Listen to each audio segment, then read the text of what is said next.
Well, here's another first from the Gateway Pundit, right? Which Mm-hmm. first one to report this. And you know Mm-hmm. what? You know when I found that out that I was a pawn?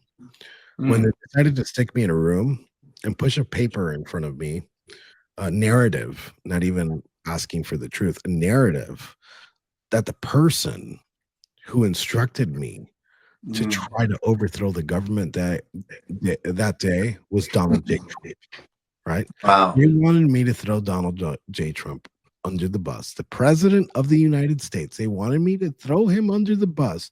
And they Wow. literally said, you next week, we will grant you a bail hearing and you will be bailed out, right? And you go home free and you will never serve a single day in prison. Not if you say the truth, right? Not if, like, oh, Right. well, you tell us the truth and we'll minimize your sentence. No, they're like, well, you say what's on this paper, right? Which was me Right. blaming the president, Yeah. and you don't have to serve a single day in prison Mm-hmm. anymore. After your bail hearing, obviously, because the judge has to approve. And I'm sure Timothy J. Kelly would have approved this. They wanted me to throw the president under their bus, and when I told them no, that's why they gave me 22 years, which is pretty much a life sentence. Yeah.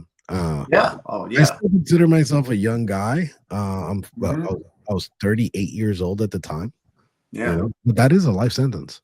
Yeah. 60. That's crazy. Now, when did they push that at you? Was that after you were after No, that found was you guilty? well, that was before trial. Before trial? Yeah, before trial, they're like, "Look, you don't have to go to trial. You don't got to testify Mhm. against your own guys. All you got to do is testify against Donald, Yeah. and you get to go home scot free, no problem." I hope that Cash Patel pays attention to this video, and Pam Bondi, and our friend Dan Bongino, so that they can look into who this was that pushed that paper across the table to you. And Yeah, we don't even have to mention that today, but I hope they look into that, because that is one of the most disgusting things I've heard.